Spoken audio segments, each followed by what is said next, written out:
আগামী 21শে জুলাই ধর্মতলায় তৃণমূলের শহীদ দিবস। আর শহীদ দিবসের সমর্থনে শুক্রবার বিকেলে তৃণমূল কংগ্রেসের উদ্যোগে আমতা বিধানসভা এলাকায় মিছিল বের করা হলো।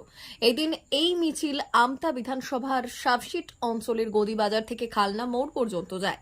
মিছিলে নেতৃত্ব দেন আমতার বিধায়ক সুকান্ত পাল। মিছিলে কয়েক হাজার তৃণমূল কর্মীর সমর্থক পা মেলালেন।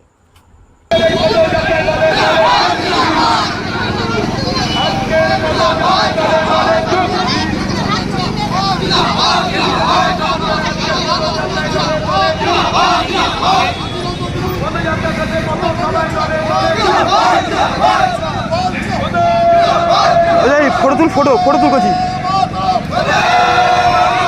ফটো তুল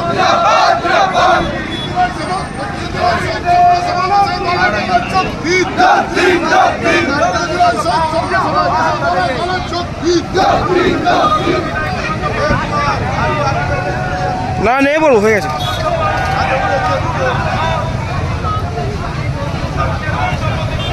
করলে আগে পড়ে যাবে কিন্তু